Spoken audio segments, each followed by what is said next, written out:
बुद्ध और एक अपराधी की कहानी। महात्मा गौतम बुद्ध सभी के प्रति सम्यक दृष्टि रखते थे, इसलिए जो कोई भी, चाहे स्त्री हो या पुरुष, चाहे कोई शूद्र, सभी को अपनी शरण में जगह देते थे।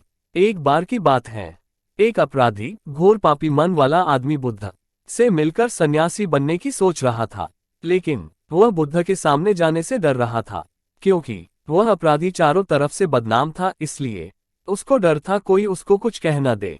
इसलिए उस अपराधी ने निश्चय किया वह बुद्ध के सामने तब जाएगा जब सभी लोग वहां से चले जाएंगे। अगले दिन वह अपराधी बुद्ध से मिलने के लिए बुद्ध के आश्रम गया। दुर्भाग्यवश जिस वक्त अपराधी बुद्ध के आश्रम पहुंचा तब बुद्ध भिक्षा दौड़ के लिए गए हुए थे और वह अपराधी बुद्ध के भिक्षुओं द्वारा पकड़ा गया। वह अपराधी बुद्ध के भिक्षुओं से प्रार्थना करने लगा कि मैं यहाँ पर कुछ भी चुराने के मकसद से नहीं आया हूँ।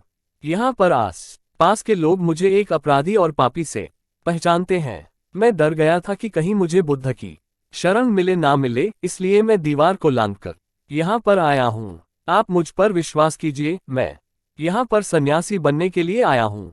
बुद्ध के भिक्षु उस अपराधी को एक दूसरे भिक्षु के पास लेकर गए, जिसका नाम सारिपुत्र था। सारिपुत्र एक बहुत बड़ा ज्ञानी पंडित था, जो किसी का भी भूत और भविष्य देख सकता था।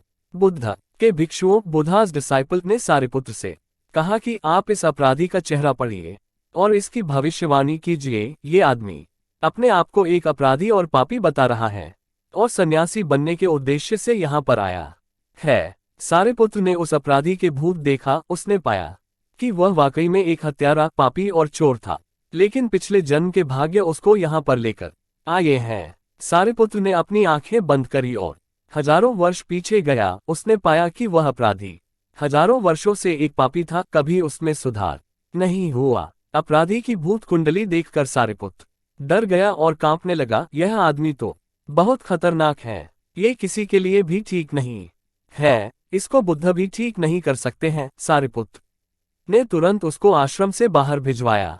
वह आदमी वहां से बाहर चला गया। अपराधी को यह सुनकर बहुत बुरा लगा कि अब वह कभी सुधर नहीं सकता। ये सोचकर उसने आत्महत्या करने का निश्चय किया। उसने एक बड़ा पत्थर देखा और उस पर अपने सर को पीटने लगा। तभी बुद्ध भिक्षा लेकर वापस लौट रहे थे। बुद्ध ने उस आदमी को रोका और उसको अपने साथ आश्रम में लाकर आ गए। कुछ दिनों के बाद वह अपराधी बुद्ध की शरण में बुद्ध का एक पक्का अनुयायी बन गया था। आश्रम ने सभी लोग बहुत अचंभित थे। सारिपुत्र ने बुद्ध से पूछा कि मैंने इस व्यक्ति के हजारों साल का इतिहास देखा है। हजारों वर्षों में वह एक पापी था, लेकिन वह बदल कैसे गया?